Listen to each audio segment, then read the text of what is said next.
welcome back to the UIW Football Peck Em Podcast. My name is Jonathan, and I will be your host for this week. Joel is off this week, but we have an interview with Garret Williams from the Forever First Foundation. We'll be talking all things UIW football, including his time at UIW, and our hopes, our dreams, and our aspirations for the UIW football program. We'll recap the season up to now, talk a little bit about this season, as well as kind of previewing a little bit of what's to come, and talking all things UIW football here on the Peck Em Podcast. So thank you for tuning in. We appreciate you listening every week. And let's go ahead and roll this interview. I'm Garret Williams. I appreciate you having me on, Jonathan. So Garret, tell me a bit about yourself and your relationship to UIW. I know your relationship with Forever First Foundation, but yeah, tell me a bit about yourself and who you are and why you love UIW so much. Yeah, so I'm born and raised in Houston, Texas. I got my undergrad and played football at Stephen F. Austin for 4 years, and then I graduated and got my master's and played football at Cardinal for 2 years, from 2011 to 2013. While I was there for a limited amount of time in my life, I feel like it was one of the better periods of my life. I have a lot of lifelong friends from that period. But I created a lot of friendships during that time, and a lot of those people are the same people that myself and them have created the Forever First Foundation, which you alluded to, which essentially is an alumni organization, is what it started out to be. We just kind of had like an annual golf tournament get together that friends would kind of look at as a thing to kind of have a reunion type of deal.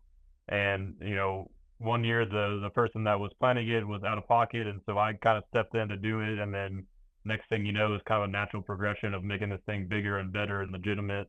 So now we're, I think since 2017, a 501c3 nonprofit. And we kind of each year have our golf tournament as a fundraiser for the football program. We fund various things for the program, but it's a good way for us to give back to the team and keep us all engaged. But and it's been a fun journey. We're excited and proud to be Cardinals, that's for sure. Awesome. Yeah, I've definitely heard a lot about Forever First. We interviewed Steve Bergamy last year, and we got to hear from him as well about the foundation and all the really cool work that you do over there. It's something that I feel like UIW needs, and as a growing program, I always think about UIW and how 2009 was our first year, and we've come a long way since then. So I know you mentioned that you transferred from SFA to UIW, and you began playing UIW in 2012. Is that correct? 11 to 13. I actually had a redshirt year when I came there. I was supposed to play under Mike Santiago, but I had a surgery for a sports hernia and sat out that year. It was actually a GA and then played. Wow. It wasn't the compliance department, but it was like a weird thing where I was like almost like a coach before I became a player. That's awesome. But, Man, so what was it like playing at UIW? And being a player here, and you were a wide receiver, correct? Correct. I was a wide receiver. It was great. The year that I did play, I will say I didn't play a lot. Didn't really go how I wanted, but that's fine. It was still a great time, but it was also, a tough time for the program. It was the first year of a new head coach, so obviously there's a lot of transition going on. So while the results on the field weren't great, it was still a blast. Like I mentioned, making new friends and always playing football, it's a blast as well. So I thoroughly enjoyed my time there. A lot of good competition, and shortly after we joined the Southland Conference, so it's cool to kind of see the program ascend the way it has.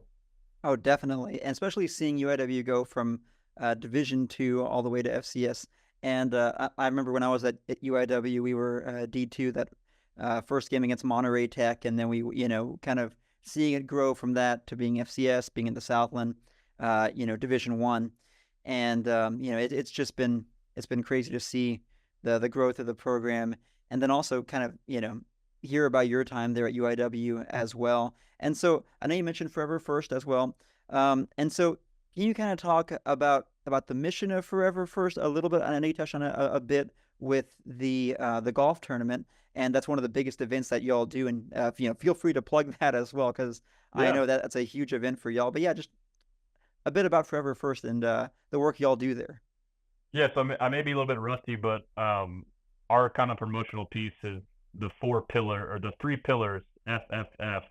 I believe the first one, or I'm not sure the certain order, but fan engagement is one. So one way we focus on supporting the team is through fan engagement, which would be through, promoting the team on social media, encouraging people to go to games, setting up tailgates, providing for people to have a place to tailgate and stuff like that. So that would be fan engagement. The second pillar, which in my opinion is the most important and one that we're working on and continuing to work on, is family. We've been saying once a Cardinal, always a Cardinal.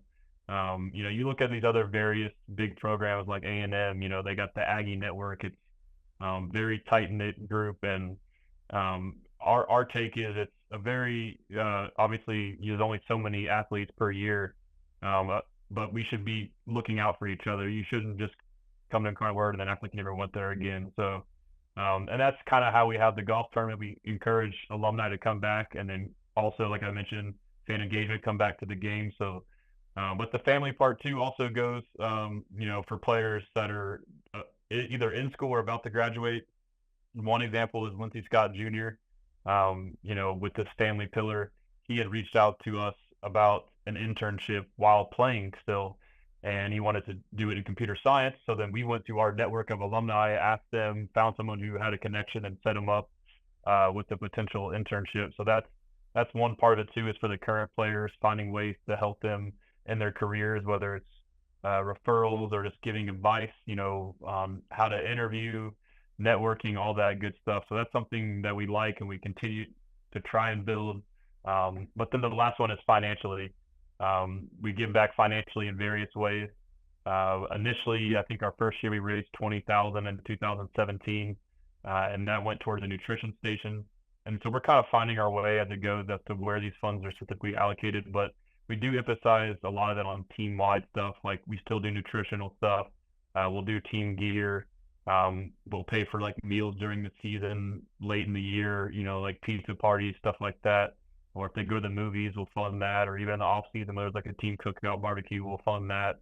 So there's various ways, and then equipment needs here and there. If we need to help supplement the budget, we can do it that way. But those are basically the three pillars. And at the very core of it, our core mission is to support the UIW football team and its student athletes. That's the simplest form of it. Nice, yeah. And it's been really, when you have your three pillars here, fan engagement, family, and financial needs as well. This is something that is very important. And you mentioned the A&M Aggie Network and kind of building that sort of family environment, not just for the players, but also kind of like for the fans as well, and Incarnate Word. And this is something that I've thought about for a long time, and Joel and I have discussed. Kind of growing up, it's one of those things where I have family, I have friends who went to UIW, but I didn't know it, right? And no one really talked that much about it. And but they went there and got their degree and kind of got on with it.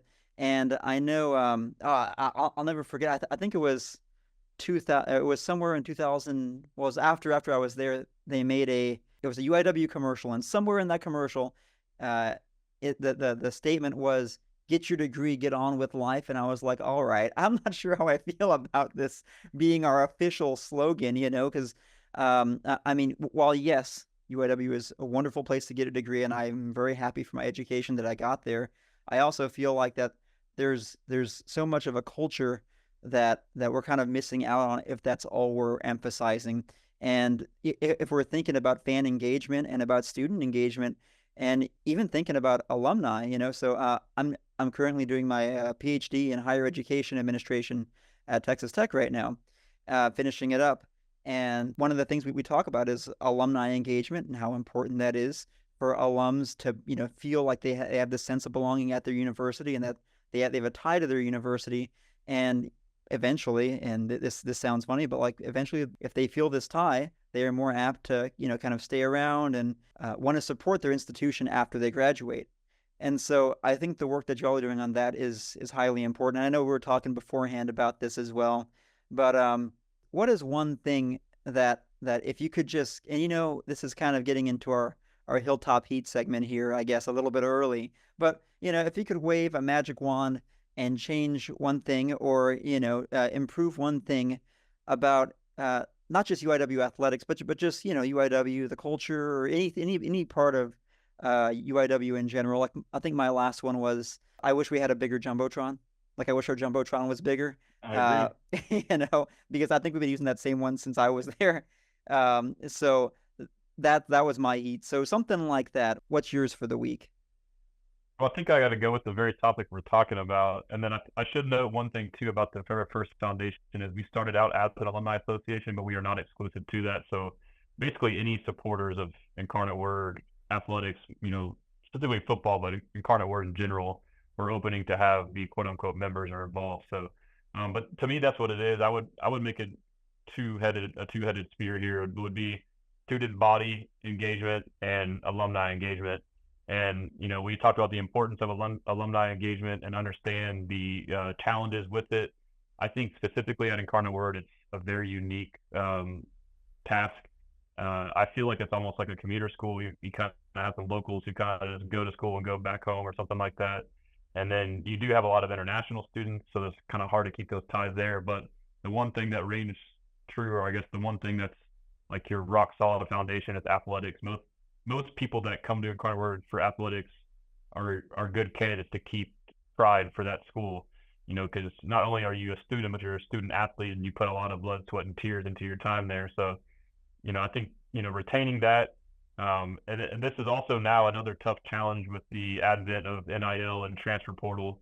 You see players, athletes, and, it's a great thing for players to be able to make the decision to move. But one downside is it's kind of hard to keep that camaraderie or chemistry going, and that parlays into the alumni aspect. If you're here for a pit stop 1 year, you may feel like, which school do I pledge my allegiance to? But so we've made that a deal by us, and by being involved with the program and getting to know the players, we've kind of bridged that gap to make them feel like, hey, like, we've told them that message, once a Cardinal, always a Cardinal. So for me, I guess it would be fan engagement at the games. To me, is my Hilltop heat, along with alumni networking, which that's something that we can do something about. So you hit on some great points there, especially like student body engagement, alumni engagement, and engaged students become engaged alumni. That can't be overemphasized. Like, I think so much of that has to be done, while our players are students, while just in general students are here on campus. And they're going to classes and kind of getting them to engage with it. Because so I teach over at A&M, right? It's a very big school, and obviously a school with a ton of tradition and pageantry, and involves students who are very much like, yeah, we want the university to succeed, do well athletically, even if they aren't the biggest sports people. Everyone kind of knows about it, and goes to a game or two. I think that's something that I've also wanted to see, right? Is I've also wanted to see fan engagement, alumni networking, kind of building up our alumni network, and keeping students who are excited to be Cardinals, excited to be Cardinal alumni. I think that's super important.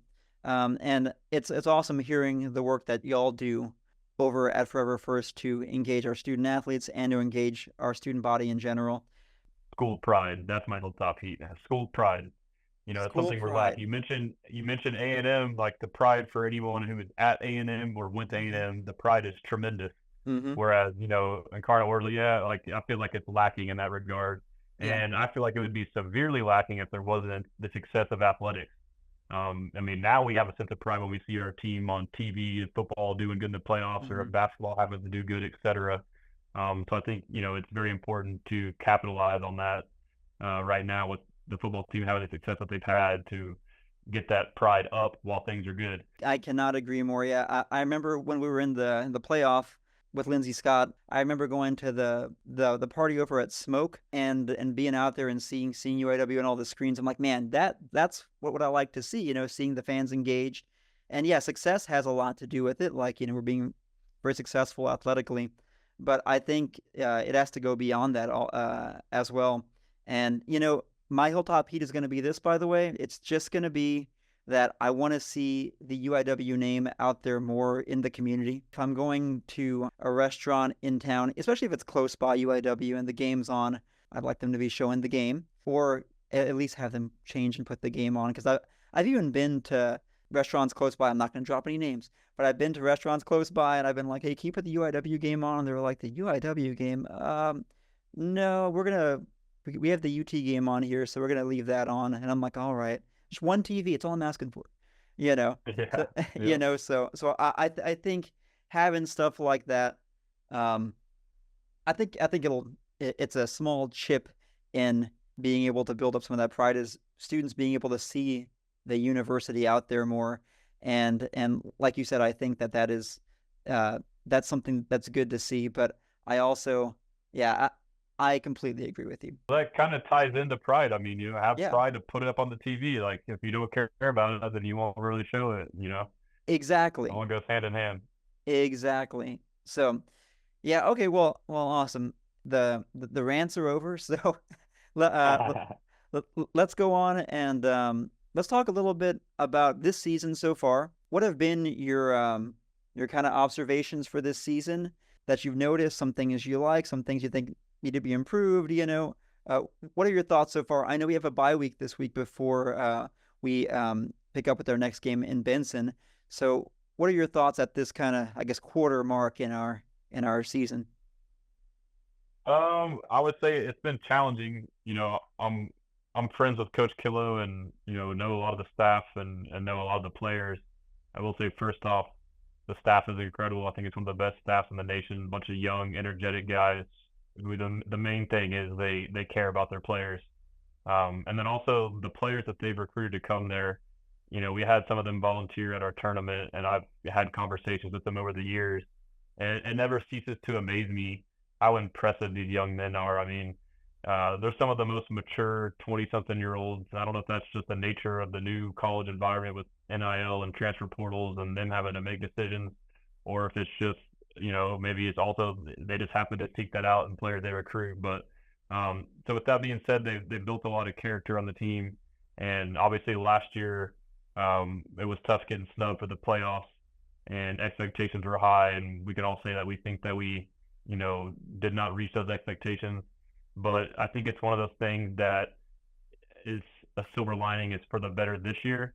You can definitely tell with Coach Killo and the players that they responded in a positive way to that. It solidified them and made them closer. The success they had last year was, if you ask me, super impressive, with all the turnover, with DJ Kinney leaving and taking players left and right and players transferring. Coach Killo had to replace, I forget what it was, 40, 50 guys. So to bring in all those guys, while they're all talented, you still have to be a team in one of the most ultimate team sports. And so, and a whole new staff on top of that. I mean, so the success they had last year was absolutely incredible. But yeah, so that was a big sticking point this year was, they learned from that, and these guys are ambitious with their goals as they should be because they have a lot of talent on the team. And so with that being said, again, they have high expectations. Obviously the first game, Northern Colorado, the team that we played last year, the game might have been closer than we all like, but you have to remember in football, a win's a win. Teams can improve. So just because we beat this team and they were 0-11 last year, they're the same team this year. And then the South Dakota State game, I know that was something that Coach Killo and the staff really wanted to win. And that's the mindset. That's the way the mindset should be. And although we didn't win and the score, I think it was 40-something to 20-something, I think the box score, the end result wasn't indicative of how close that game was, how competitive it was. I still think we walked away from there feeling good about ourselves. And it's just been a tough schedule. You turn around and play Southern Illinois the week after on the road again, another nationally ranked team. And that was a tough one. I do feel like there might have been some fatigue or letdown with the build-up with the South Dakota State game. Maybe we were hyper-focused on that, and maybe it was during the week. Maybe it kind of affected our guys, not having that go our way, and maybe that is what affected the slow start in that Southern Illinois game. I definitely think we're the better team in that game. Their quarterback was pretty good, but we just dug ourselves in too big of a hole, and that was awesome to see out of the team, the resilience to fight back and make it a close game with the chance to win at the end. So another loss, back-to-back loss is disappointing. And then you go into last week, you play another top 25 team, I believe, in the FCS non-conference, Northern Arizona. This time it's at home. And again, it starts out kind of shaky, slow at the start. But again, this team is back-to-back games is starting to show resiliency. You know, they came away with the lead at halftime when they got, in my opinion, outplayed. And then ended up being you could consider it a blowout. You know, so that is very encouraging as a fan or a player or a coach. We didn't play nearly our best ball, play-wise, you know, cleanliness-wise, penalties, stuff like that, you name it, and we still won by 20-something points. So that tells you, like, if we get all this stuff together, which is fine, it takes time to do this. And we do need to remember, too, these non-conference games, while they do matter for playoff seedings, they shouldn't matter if we take care of business in conference and win conference as an auto bid. So it's good to take away the good from this and now turn the page and go forward. So while there kind of been moments, ups and downs overall, I'm very encouraged. I think, you know, now we got one more non-conference with Prairie View, but after that, it's the down to business, take care of conference, and then you can lean back on these early weeks of the season when you reach the playoffs. So that's kind of where I'm at with that long-winded answer. That's a great way to look at this season and kind of recap everything that we've gone through already, especially even from last season. Because that was tough getting snubbed last season, and so to see that happen, you know, that was very disheartening. And I know you talked about Kilo, and you know, kind of how he kept this program together and going, and then also, you know, built it up and kind of built this resiliency into the team that I've really liked to see. I feel like this team, and I've said this a lot in the past episodes with Joel, was that we really like the fight of this team. Yeah, we can say, you know, SDSU, right? The box score does not show everything that happened in that game at all. Like, Nope. This team was not down and out in that game, and they kept fighting. The refs were terrible in that game, by the way. The refs were. That's a whole nother thing in that game. There was some serious South Dakota home cooking up there. But terrible. Yeah, and that was something we talked about with Morgan 2 weeks ago. But yeah, and then SIU, it was such a close game, and I know we were down by a lot at the half, but then we kept fighting, came back, especially in that fourth quarter, and just, you know, clawed our way back into that, to the point where, you know, it's a touchdown separating us, and there's like 3 minutes left, and so, you know, seeing that fight, seeing the team not give up, I think that says a lot, not just about the team, but kind of the mentality that Kilo is putting into these players, you know, and is emphasizing in practice. So yeah, I like the fight in this team a lot, and I'm really happy that we have a UIW alum who's leading the program, and that's something that I can't say enough, because I'm not sure what I expected with Kenny, but I didn't expect like 1 year. That hurt a little bit, so I was like, man, we need someone who's going to stay for, you know, for a good amount of time, and I loved what Kenny did here. He did it, you know, I mean, not to knock that in any way, because he was very successful here with Lindsey Scott, and he's obviously gone on to do great things at Texas State as well. But like, I really wanted a coach who was dedicated to the program, who's going to be here and stay with these kids, and see the program grow. So I think you hit some great points in that. And you're right, just take care of business in conference, and we should be good. Like you mentioned, though, I think that's a unique challenge in the FCS level with coaches, especially if you go the route of getting a young coach. You know, if things go according to plan and you do really well, they're going to be poached to the next program. And then with the portal, they can take the whole team with them. So it's, yeah, your mention of the alumni aspect is something with Kilo that may make him stickier as far as to the program. So it's just tough, you know. I mean, it's that, or you find some, and that's how I believe South Dakota State, they keep rehiring from within, and then they find guys that are kind of local, it seems like, too, so like they're more likely to stay, you know, like it's their home. So it's tough. But I agree with your point about Kilo being an alumni. I think it's a benefit for us for sure. Yeah, no, I was super excited when I heard that we hired him. I was like, finally we get an alum running the show, and you know, he'll be able to stay here hopefully for a little while longer and build this program up. And also I think there's a different level of buy-in you get from the players too with an alum, because they've been here, they've played on the same field. And relate, yeah. And especially Kilo's, I mean, how old is Kilo again? He's pretty young, right? Like I want to say he's 32 or 33. So I mean, what he's done is super impressive. But yeah, but the fact that he's alumni, like, he cares. Like, you know, he's not just here as like a stepping stone. I mean, maybe you know, I'm sure he has aspirations to be, you know, the top 5 conference coach, which who wouldn't Of be at that course, age? yeah. But at the same time, though, he still cares about this program. So I mean, it's genuine. And yeah, that's a good point. The players can relate to that because he's been in their exact shoes on the same field. Yeah, exactly. So, yeah, very happy he's here. And if I had to say one word about this season, also, it's yeah, I've liked the fight. There have been some tough moments, of course.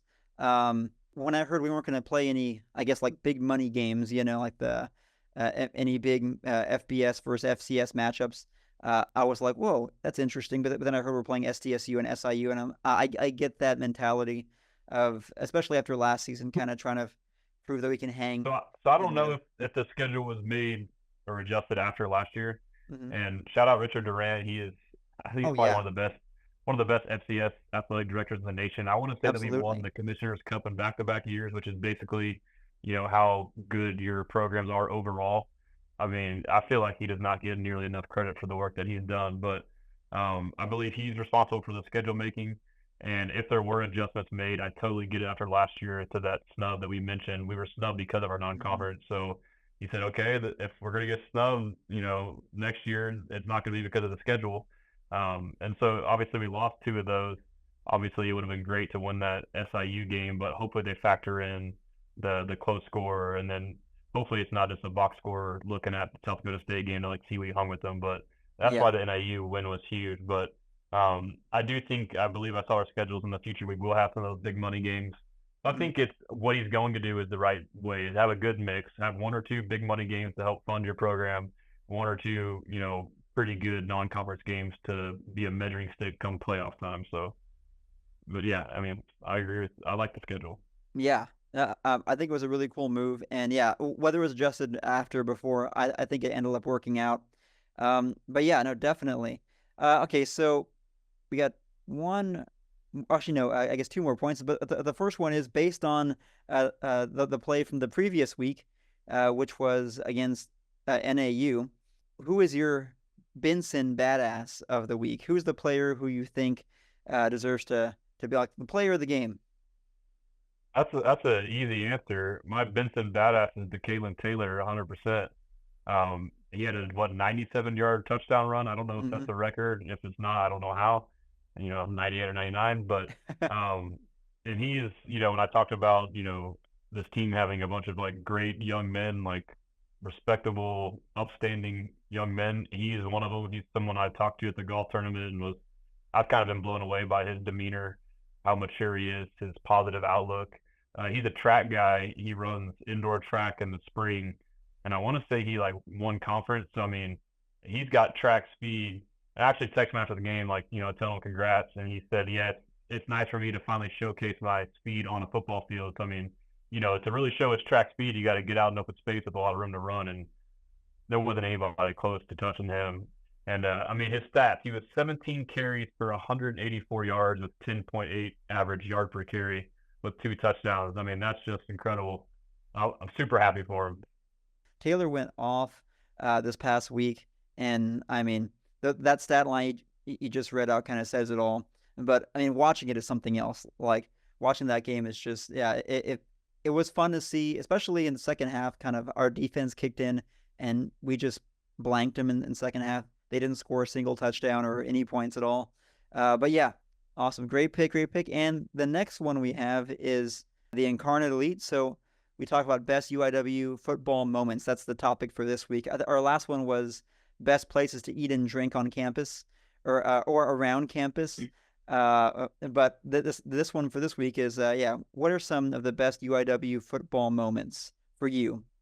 Yeah, I mean, although the ending was bad, I'll have to say it was that playoff game in the quarterfinals versus North Dakota State.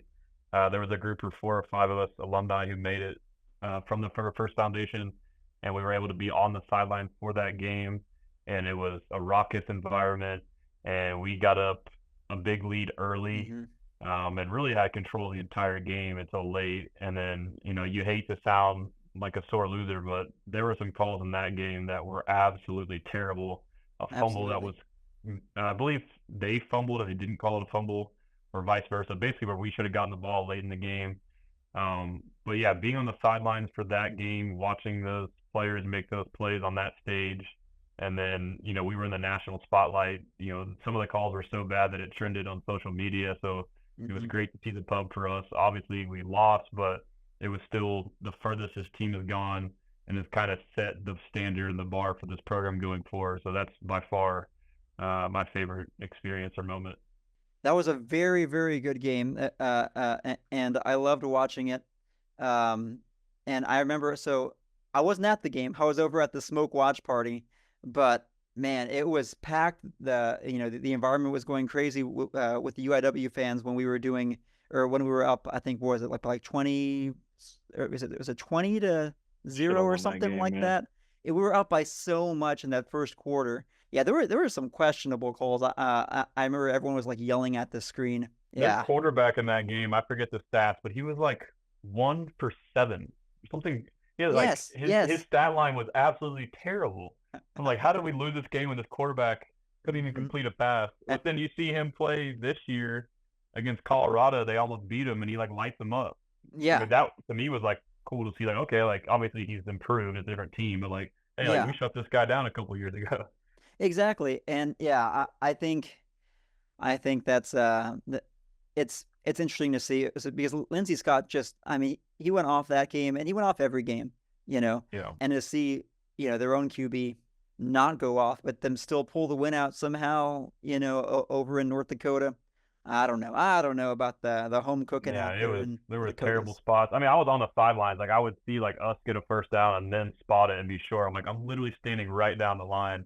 Yeah. I was even talking to someone like the sideline chain guys, and like, yeah, this is crazy. Like they do stuff like this all the time. I mean, wait, what? Really?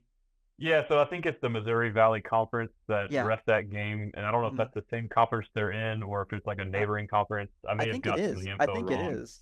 So I don't know if you're allowed to have the same conference, or maybe it was another conference that was friendly. But the guy doing the chain thing was like, no, like, yeah, this is like all these bad calls that we all saw, like they were all agreeing with us. Like a lot of people were like rooting for us that were like game operations, but they're like, yeah, that's messed up.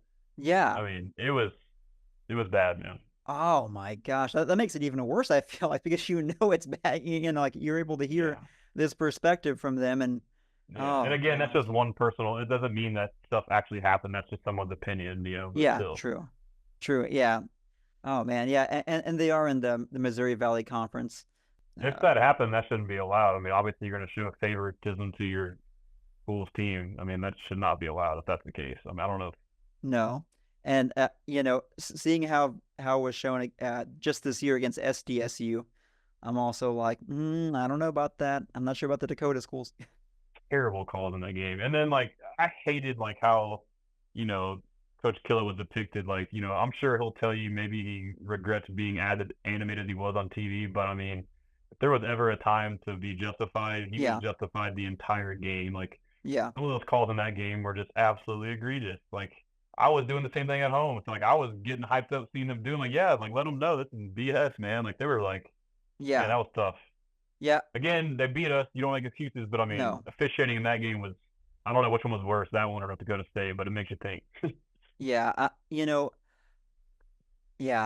It's a tough pill to swallow because I mean, yes, the officiating was bad, and yes, we still lost. It stings. Especially in that NDSU one because we were so close to, I mean, if we had gone to the championship, that's program altering, sorts of stuff. That's even that's culture altering stuff. So I mean, still, we went very far, and I feel like just as far as we did go, we did alter our culture as well. But still, that's a tough pill to swallow still. But my my incarnate elite is going to have to be UIW versus Monterey Tech in 2009. I loved that game so much. It was the first UIW game I ever saw. Obviously because it was the first one we ever played, August 29th, 2009. And I was there for it. I was the videographer at the time. And so and this is Monterey Tech was a team from Mexico that came in. We're apparently the reigning national champions of Mexico. And so I was like, I don't know what to expect. Like I had been at practice, the whole summer shooting the video and editing it to the plays and all that. And so I knew what we were doing, but I didn't know what to expect from Monterey Tech. And then we pulled the win out, and it was a last second sort of win. I remember Thomas Spicia doing some really crazy runs there. First touchdown of the game. That was awesome. Or first touchdown of UIW history. That was awesome. And it was just a raucous environment. Like, Benson was just going nuts. And in a way that and this is kind of sad to say, but I haven't seen it go nuts since then, like in that capacity. And I'd love to see it go nuts again like that. Well, that's why it's frustrating for you, because you've seen what it can be, so you know what the bar should be. There was like, I think 7,000 something, people there, and we only had one side of the stadium. All the rest were people just with like makeshift bleachers or fold out chairs. And yeah, it's I know what it can be. You know what it can be, and so I think that's what makes it frustrating for us. You're exactly right. Also, another Hilltop Heat, if I was to ever add one, it's a bonus one for me. I can't find the game. I can't find any recording of this UIW Monterey Tech game anywhere. I don't know where it's at. I used to have it at one point on some hard drive in 2009, and I don't know where it's at. I've called around, asked around. I just can't find a recording of this game, and I know it was recorded, so I know it's there somewhere. But man, that's the other thing, is I wish I could find that recording just to upload it to YouTube or something. Yeah, that would be a must. And so I obviously was not there yet. I've only heard stories, and that's the one story I heard told the most frequently among the first class of that game. It sounded like it was a legendary, historic game. It was crazy. Yeah, very, very good game. Well, we've hit a lot of points. I know we've probably kept you longer than we mean to, but I mean, once we get talking about this stuff, it's easy to kind of go off, because there's just so much to talk about. I can talk football and Cardinal football all day, so I'd be happy to come on again. But appreciate what you're doing. It's nice to kind of get to know you prior to the recording here, but I'm excited for what's in store the future this season, and it sounds like we're kind of aligned on a lot of the way we view things. And I guess at the core, we're both big Incarnate Word fans, so it's I appreciate you doing this. Kind of how you said you appreciate for First Foundation. It's the same goes to you and what you're doing and your partner are doing with this podcast. So I appreciate you. Thank you so much for being here. This has been an awesome interview. And all right, well, until next time, Peck Em. Peck Em.